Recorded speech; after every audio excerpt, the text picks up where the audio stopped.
Welcome back to the channel, and today I'm testing all of the Lian Li fans that I purchased for Alpha Source and the configuration. The original reason I purchased these fans was so that I could run them in 2 clusters of 6 and 1 cluster of 3 connected to a uni-fan hub and minimize cabling. I'm gonna go ahead and test that configuration on the bench just to make sure everything works without any issues. Let's get to it. So I decided to go with Lian Li Unifan SL V2s, and I have a mixture of 120 and 140 millimeter fans for the build, and I'm just gonna go over some of the main features of the Uni fans right now.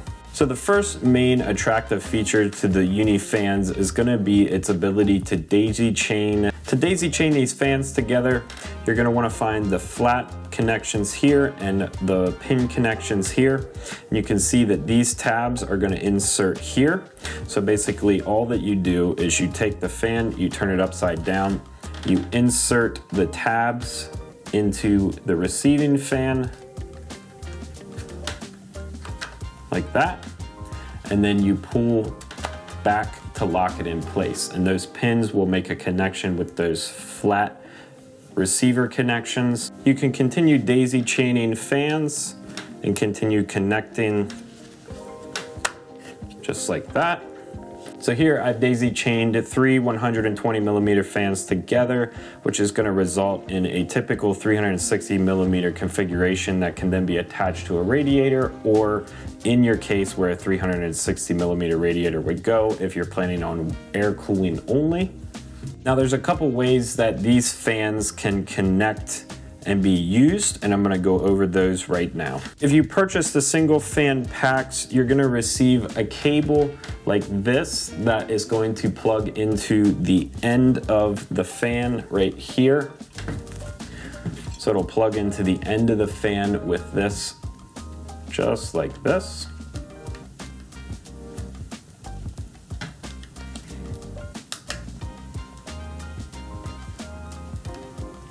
You make sure it's flush, and the cable can go along the top either direction. It's designed to go whichever way works best for your build. Now this cable here will terminate into a PWM fan power connector, as well as a proprietary RGB connection. But don't worry, they include an adapter to convert this to DRGB so you can plug it straight into your motherboard. Otherwise, this is designed to go into the Lian Li fan hub. Now, if you are powering your fans through the PWM fan header connection on your motherboard, you are going to be limited to how many of these you can daisy chain together. Typically, it's going to be 3 fans in a chain off of this port to power, just to be safe, as if you draw too many watts off of one header, you can burn it and ruin that header completely and possibly the entire motherboard. But to find out how many of these fans you can run off of one header, you first have to find the wattage and amp capability of the header on your motherboard, and then you take the wattage and amp draw from each fan and add them together. If you exceed your motherboard's capabilities, you will not be able to run those fans. As long as you stay within those limits, you'll be able to power those fans in that chain with that one connection. If this was all the fans that you were running in your build, this wouldn't be terrible to use this, as it's only 2 cables. But if you are planning on using many more clusters of these fans, you would probably want to end up using the Lian Li Unifan hub, and that comes in the triple pack. So this fan hub is able to connect up to 16 Lian Li fans. You'll be able to power and control all 16 fans off of this controller through SATA power, so you're not going to worry about overdrawing anything from your motherboard. And you can minimize the connections to just 4, which is much better than having more than 4.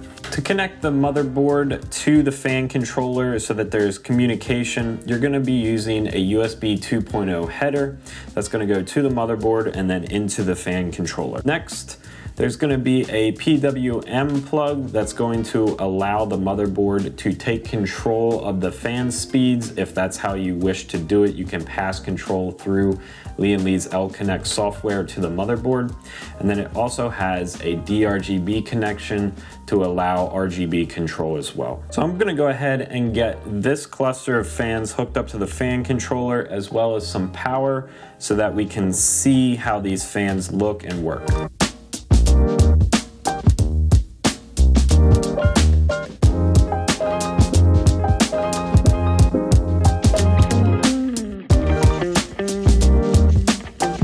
So to go over all of the connections, I have these three fans daisy chained together, a Lian Li plug out of the top fan into the fan controller. I have a USB 2.0 header to the motherboard right here, as well as a DRGB header and a PWM fan controller header plugged into the motherboard as well. I also have the fans powered through the controller with SATA power directly from the power supply. And we can go ahead and power the motherboard on and see what these fans do. They should turn on, start to spin, and you should see lights come on. So I'm going to go ahead and turn the motherboard on now. Okay, we have fans spinning, we have lights, so this is working appropriately. Now the next step is going to be daisy chaining as many of these fans together as we possibly can and plugging as many of them into this single fan controller as possible. I have 15 total fans and this supports 16. So we're going to attempt to plug in all 15 to this single controller and daisy chain these fans together. Okay, so here are all the fans that are going to go into alpha source. And one of the things that I'm going to try to use is this daisy chain cable that's going to allow me to chain clusters of these fans together. So I'm going to chain these 6 fans together and these 6 fans together, and each pair of 6 is going to get plugged into one of these ports here, and we're going to see if we can power all of them off of this single fan hub. This cluster is going to stay by itself since we don't have a second cluster, and this fan controller wouldn't even be able to handle a second cluster. So I'm going to go ahead and hook together these 2 clusters with one of these, and we're going to proceed to hook it up to the fan controller. How this works is you can see on top here it has a lock and unlock right here and 2 tabs. So what's going to happen is these tabs are going to sit in these holes like this. To lock it in place, we just push forward like the diagram says, and that is connected, and then this can plug into the other set of fans. Okay, from there we can plug this cable into this cluster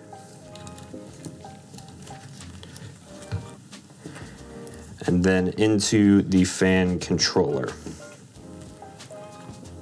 Now I'm going to go ahead and just test this and make sure that this all works appropriately before moving on. So we should see this cluster as well as this cluster and this cluster all light up when I boot the motherboard up. So I'm going to go ahead and do that now. Okay, so as you can see, we're already running into an issue.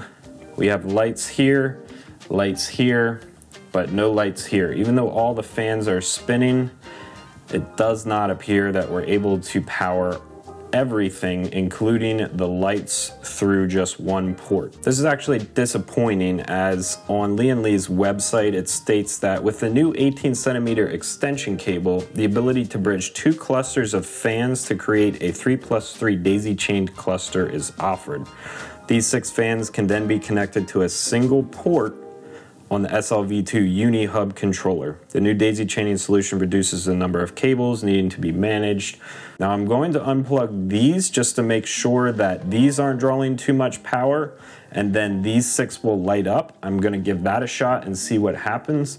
But even so, they claim that this is supposed to handle 16 fans total, and I'm not seeing that whatsoever. So I'm going to do a little bit of testing and see what occurs. I'm going to shut the motherboard down, unplug this cluster, and see if this cluster will light up fully. So this cluster's unplugged, and I'm going to go ahead and turn it on and see if these 6 will light up.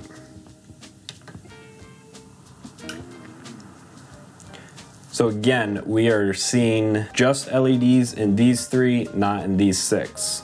So again, the documentation is not correct, it's confusing, and it's disappointing, as I was really hoping to use just one of these controllers. Now I'm gonna have to resort to using 2, which is significantly gonna increase the cable management process in this build. Okay, so now I have this fan controller fully hooked up, as well as these 3 fan clusters.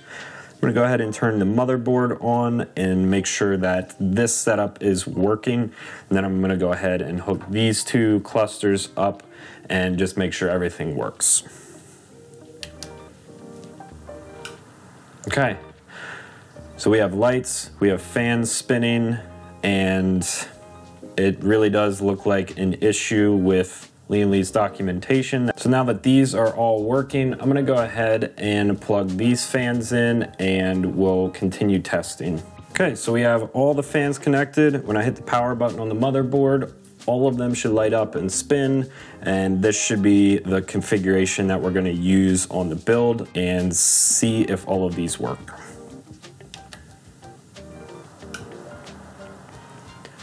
Okay, so we have fans spinning and lights on all of them. So this configuration works and looks like what we're gonna have to go with on the build. So we're gonna have to figure out cable management and go from there, as these fans are actually extremely nice. They're well put together, the quality is excellent, and they push a lot of air, so they're gonna do a great job regardless. The extra cables is just disappointing. So, okay, so I did want to test this out before moving on completely, as this may be a viable option if this does work. I have these 6 fans daisy chained together, and I have them plugged in directly into the motherboard. So the RGB is into the motherboard, as well as the PWM fan controller, which is where it's drawing its power. I did look it up, and SL140 V2 fans use 1.32 watts per fan, as well as 0.11 amps. So 6 fans would be well within the 1 amp and 25 watts, I believe it is, of these fan headers on this motherboard. So we could power this many fans off of the motherboard. So I'm gonna go ahead and hit the power button and boot the motherboard up and see if these light up and spin. Okay, so these do light up and they were spinning, so they have power as well as RGB. So this is a viable option. If I need to get splitters for DRGB, I can. I have enough of PWM fan controller ports for all of the fans that I have, so I may end up going this route. Okay, so I'm gonna go ahead and get the SL120s attached to the 45mm radiators. I'm gonna put those into the back of the Antec cannon, and we're going to prepare everything for the final build of Alpha Source. Okay, so here we have the 2 radiators that are gonna go on the back of the Antec cannon, as well as the back of the Antec cannon. I disassembled the case to make this process easier. So I'm gonna go ahead and lay this over top just like this and get these radiators arranged appropriately and get these screws installed.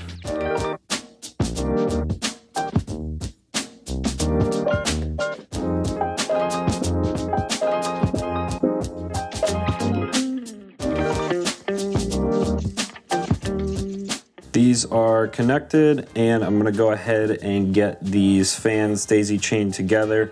That way I can be prepared to route the cabling once we get to the build. Okay, so I got these fans wired up. As you can see, they're daisy chained on this end with the cable excess running between the 2 radiators and the fans here, and it's plugged in down here.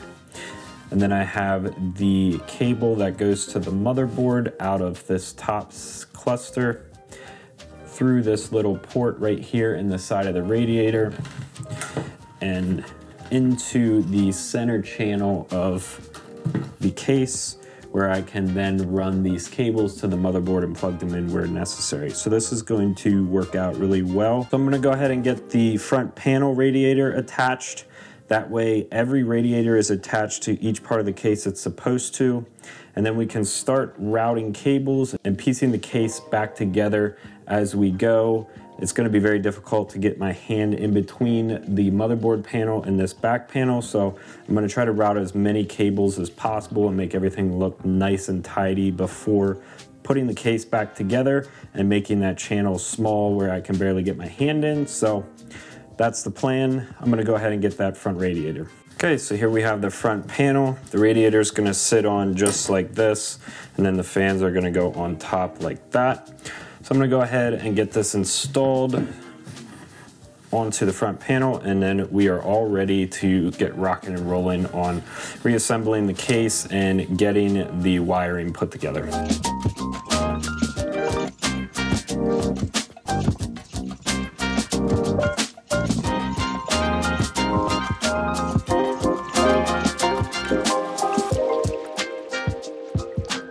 Okay, this radiator's installed on the front panel and the cables are plugged in and routed underneath so that when I'm ready to install it, we can just go ahead and pop these in.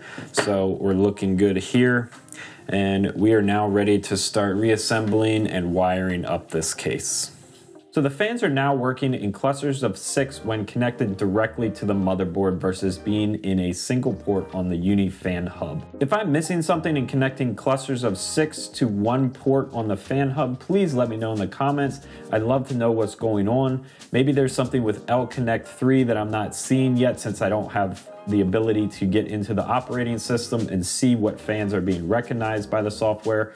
But I'm not going to build the computer based on something that's not working in hopes that a piece of software is going to solve that problem. Looking at the power draw of 6 of these 120 millimeter fans, it would fall at roughly 12.24 watts and 1.02 amps. Earlier in the video, I thought the motherboard header was capable of 1 amp and 25 watts. It's actually capable of only 12 watts, but still 12.24 watts is close enough to that 12 watt max that it's not going to cause any issues, and the 1.02 amps is not going to cause any issues either. So we are capable of powering 6 fans off of a motherboard fan header, so I believe I'm going to go the route of connecting all of the fans directly to the motherboard. I'll also be splitting my RGB header, that way I have enough ports to power all of the RGB for all of these fans. I did reach out to Lian Li to find out what the issue may be or why I'm experiencing 6 fans not being able to power RGB through 1 port in the uni fan hub, and I'll be sure to let you know if I have any update or fix or if I did something wrong in the situation,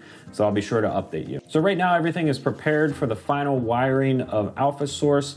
Once that's finished, we'll go into final assembly, and then we'll be able to start working on the custom loop. If you like this video, you can check out more Tectonic Systems videos by clicking here. And as always, thanks for watching, and I'll see you in the next video.